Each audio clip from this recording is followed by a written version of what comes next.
Bonjour les Itata, bienvenue dans votre émission Coutez ça. Aujourd'hui, nous parlerons sport et tout particulièrement d'un événement sportif organisé avec la Ligue régionale de triathlon Martinique, le Madintri 2026, qui revient pour sa 3e édition. Et pour échanger, j'ai le plaisir de recevoir le président du Madintri, monsieur Olaf Casten. Bonjour Olaf. Bonjour Astrid. Bienvenue chez Itata. Merci beaucoup de me recevoir. Avec plaisir. Alors Olaf, tu es d'origine allemande, oui, mais tu es aussi champion du monde Ironman 2021 et organisateur d'un triathlon international en Martinique. Comment es-tu tombé amoureux de notre île ? Oula, ça fait déjà pas mal de temps que je suis amoureux de la Martinique. Ça fait plus de 30 ans que je viens ici, parce que ma femme est originaire de Martinique. Et maintenant, ça fait 5 ans qu'on est installé ici. Ma grande passion dans la vie, c'est le triathlon. Ça fait plus de 15 ans que j'en fais de manière vraiment très intensive. Et donc, j'avais envie d'organiser une course de standard international en Martinique. Et donc, c'est avec la Ligue de triathlon qu'on a trouvé le bon partenaire pour faire en sorte d'avoir cet événement ici. Qu'est-ce qui t'a fait comprendre que la Martinique était un terrain de jeu sportif qui pourrait justement accueillir ce genre d'événement ? Alors déjà, en arrivant ici, j'ai fait un peu les courses locales existantes, également en Guadeloupe et à Saint-Martin pour voir un petit peu ce qui se faisait dans la région.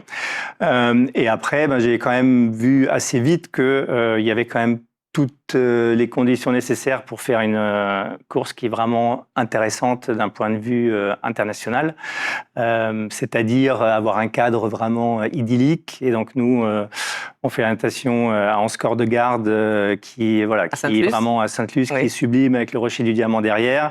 On a besoin de routes qui sont de bonne qualité, qui sont relativement faciles à sécuriser et un endroit où on peut courir également qui soit très joli.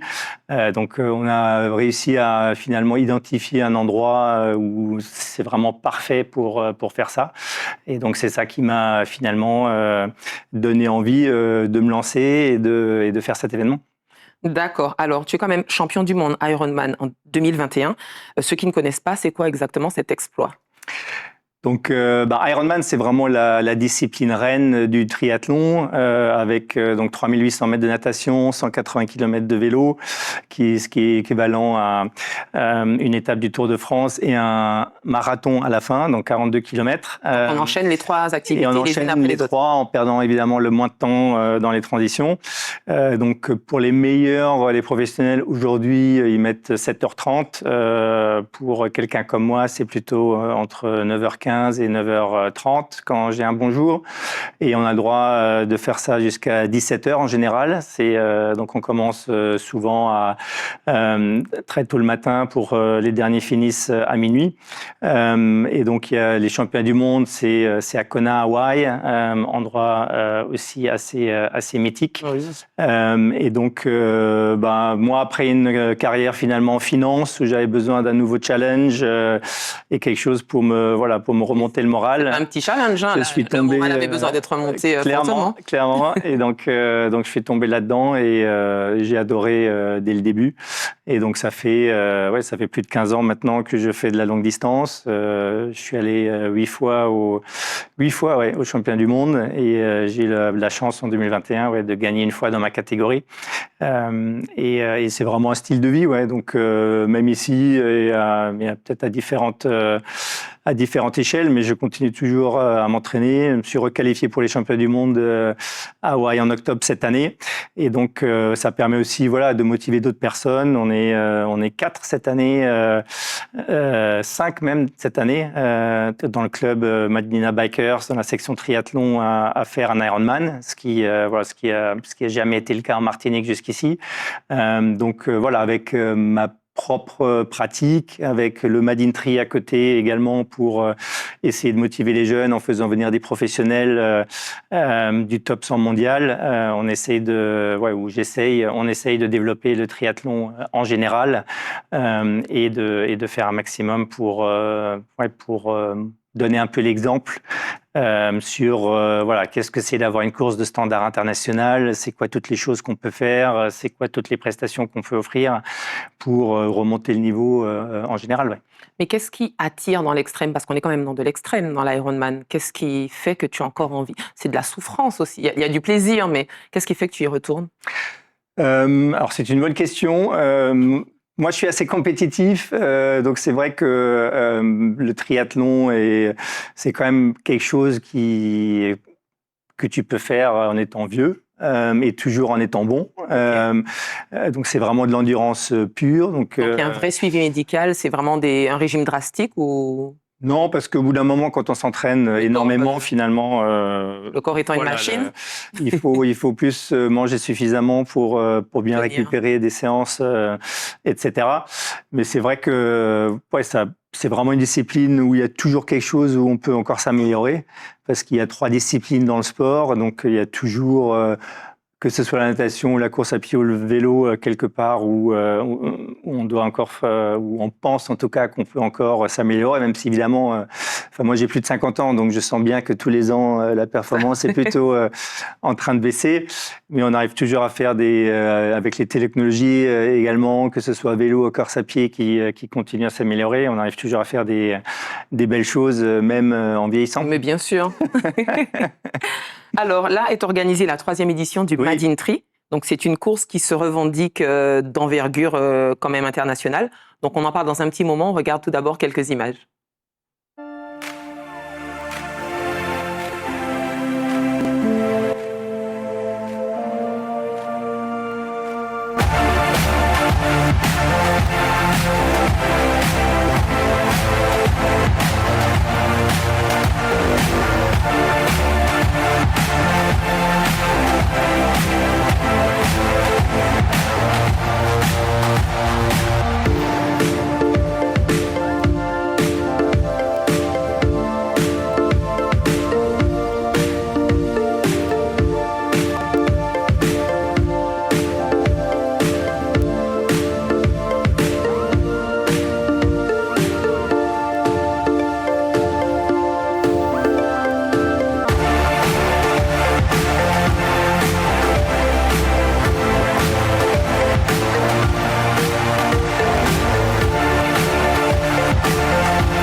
Alors, on a vu quelques images. C'est une course qui accueille énormément de participants, dont 30% vient de l'extérieur. Est-ce que tu peux nous en parler? Oui, bien sûr. Donc, on essaie vraiment comme je disais, on a 2 axes de développement prioritaires. C'est premièrement faire vraiment un événement international en invitant des professionnels du top 100 mondial et également d'essayer de faire venir un maximum d'athlètes, que ce soit de la Caraïbe ou d'Europe et de France, évidemment. Et de l'autre, on essaie vraiment de développer le triathlon ici en local en offrant finalement ou en permettant aux triathlètes locaux, comme c'est un peu la tradition dans le triathlon longue distance, d'être sur la même ligne de départ que des professionnels et de les voir évoluer sur le même parcours, voilà, le même jour, ce qui est assez unique dans le sport. C'est encourageant ou ça met la pression de voir qu'à côté on a un champion du monde qui va...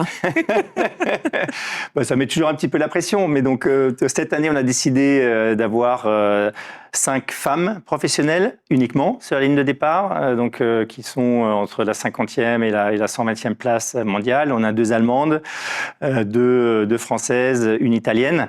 Et donc, parce qu'on s'est dit que ça ferait pour une course encore plus passionnante au niveau des professionnels. Et puis 2, c'est vrai que l'année dernière, la course était aussi très intéressante parce que les professionnels étaient un peu du même niveau, mais c'est vrai que les professionnels hommes étaient quand même loin devant par rapport aux autres compétiteurs, et peut-être que voilà, cette année avec les femmes par rapport aux meilleurs hommes de la Martinique notamment, voilà, ce sera un peu plus intéressant, et donc ils seront également motivés pour essayer de les rattraper, ou en tout cas de pas être trop loin. Voilà. Alors ce qui est intéressant dans cette course, c'est qu'elle est ouverte vraiment à tout le monde, donc même aux enfants dès l'âge de 6 ans. puisqu'on a plusieurs parcours. Est-ce que tu peux en parler? Oui, bien sûr. Donc, on essaye de vraiment faire une fête du sport en général, la plus inclusive possible. Donc, on a des aquathlons enfants. Donc, c'est natation plus course à pied dès 6 ans. Donc, on a une catégorie 6-9 ans, une catégorie 10-13 ans. Et après, on a une course découverte qui est le XS, qui dure à peu près entre une demi-heure et 1 heure à finir. Un triathlon distance olympique M, qui dure à peu près entre 2 heures et 3 heures et demie, 4 heures pour les plus lents. Et puis la distance semi-Ironman, la distance L, sur laquelle s'alignent les professionnels, où les meilleurs vont mettre 4 heures et les derniers à peu près 7h30. Donc vous pouvez imaginer que dans la chaleur martiniquaise, ça va quand même être difficile pour les derniers. Oui. Justement, en parlant de la chaleur martiniquaise, il y a quand même des participants qui viennent d'Allemagne, d'Autriche, d'Hollande, d'Australie. Comment ils tiennent? Comment ils s'y préparent dans leur pays et comment ils tiennent justement ces distances? Parce que c'est complètement différent avec l'atmosphère. Alors ceux qui se préparent vraiment sérieusement, ils font des séances spécifiques où finalement ils mettent à fond le chauffage, ils mettent 3 couches et ils essayent de suer vraiment un maximum pour s'habituer au mieux aux températures qu'il peut faire ici. Et les autres, ils vont juste souffrir. Il faut qu'ils y aillent mollo pour bien finir la course sans trop de difficultés. Ouais. Alors, la particularité aussi de ce triathlon, c'est que c'est un triathlon éco-responsable. Donc, il y a aussi un engagement autour de l'environnement. Il y aura une présence de stand. C'est important pour toi d'avoir ce côté-là aussi, sauvegarde de l'environnement, protection de l'environnement? Oui, bien sûr, on essaye de vraiment faire le maximum. C'est pas toujours simple, mais c'est vrai qu'on essaie de faire le maximum pour que l'événement soit aussi éco-responsable que possible. On a cette année donc un village avec notamment Coco & L'eau qui vient pour de Coralie Balmy, qui vient pour faire de la sensibilisation du milieu aquatique. On est partenaire de l'ODE qui a une semaine de l'eau qui tombe juste au moment du Made in Tree. Donc également, on donnera des brochures, des goodies de l'ODE. Et voilà, on essaye en fait de aussi faire en sorte que le site soit plus propre en partant que lorsqu'on est venu. Donc, lorsqu'on récupère ce qu'on peut comme balise qu'on a dû mettre pour indiquer le chemin, on essaie en même temps de récupérer les plastiques qu'on peut et les déchets qui ont été jetés, qui étaient déjà sur place avant. Donc, on fait le maximum pour préserver le milieu naturel dont on a besoin et dont on bénéficie pour faire notre superbe course. Ouais. D'accord, donc j'imagine que vous avez une équipe de bénévoles, une équipe de responsables logistiques, et puis dans le bureau aussi de Made in Tree, j'imagine que vous êtes très impliqués. Ouais, on a plus de 80 bénévoles, donc ça me permet de faire un appel si vous voulez venir nous aider. C'est encore possible. C'est vraiment avec grand plaisir. Il nous manque toujours 20-25 bénévoles à ce stade. Donc n'hésitez pas à nous contacter sur madeintree.fr. Il y a toutes les infos, même mon portable, etc. pour nous contacter. Ouais. Es-tu sûr que tu veux laisser ton portable? Pour l'instant, ça n'a jamais vraiment posé de problème. Alors, je t'en prie, je te laisse donner le numéro.